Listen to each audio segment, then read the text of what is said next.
Welcome to the Drum Set Therapy Podcast. My name is Stefano Ashbridge, and this is a show about the challenges that come with playing the drums and what you can do about them so you enjoy your drumming journey.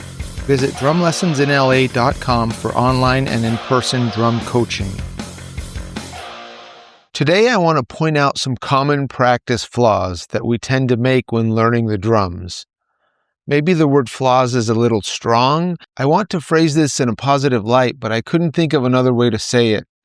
I want your practice to be efficient and effective by doing and focusing on the right things consistently. And doing things that way is not always intuitive. So here are some common practice flaws. The first one is not concentrating. It's easy to start going through the motions when you start to get things down, especially if you do it every day, but you want to make sure bad habits don't creep in. You want to pay attention to what you're doing and work towards a desired outcome. The next one is not having goals for your practicing. This one goes along with the previous flaw. In general, you're practicing because you want to get better at it. It's helpful to know what you're trying to improve. Set goals that you're trying to reach for your practice sessions and track your progress to help you concentrate and focus. The third one is watching the clock. This is where you only track how long you practice that day so you can check it off your to-do list. This one is a little deceptive because it doesn't seem like a practice flaw. Of course, it's good to schedule your practice sessions and commit to doing it.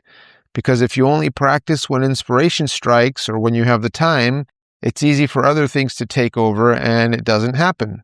But it's more than just scheduling it and doing it. If you take care of the previous practice flaws, that is, setting goals, tracking your progress, and concentrating when you practice, this flaw tends to take care of itself, but it's important to be aware of when it creeps in. Next is taking on too much. This is trying to practice too many things in a specific practice session. Depending on how much time you have to practice, it would be better to work on 3 things for 10 minutes each in a 30-minute practice session rather than trying to do 6 things for 5 minutes each, for example. Even if you practice for hours every day, it can be good to think about how many things you can productively practice consistently. The next flaw is always starting at the beginning. When you're working on a piece of music and you come across a challenging part, it's understandable to go back to the beginning and play through it again to put everything in context. But first, you want to make sure that you work on the challenging part, and then you want to make sure that you can transition from what comes before and what comes after. So when you get to it, starting from the beginning, you won't have any trouble executing it. Next is only working on the flashy stuff. This one is also understandable, especially if what you're working on is flashy. But it isn't only about the flash. It needs to be in time, with the proper feel and proper dynamics. Those things need to be worked on as well for it to sound right. And the last one is going too fast. This one is very common. I should have mentioned it first. It may seem counterintuitive to slow down what you're working on, especially if what you're trying to learn is naturally fast. But to get it into your muscle memory correctly, you need to work on it at a pace where you can execute it consistently correctly. Then you can focus on getting it up to speed.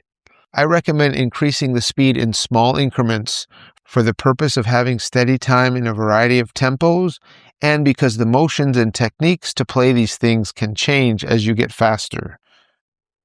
I'm going to include a link in the show notes to an ebook called Don't Waste Your Time Practicing that will help you to structure your practice time efficiently. You can get it at drumlessonsinla.com. Thanks for listening.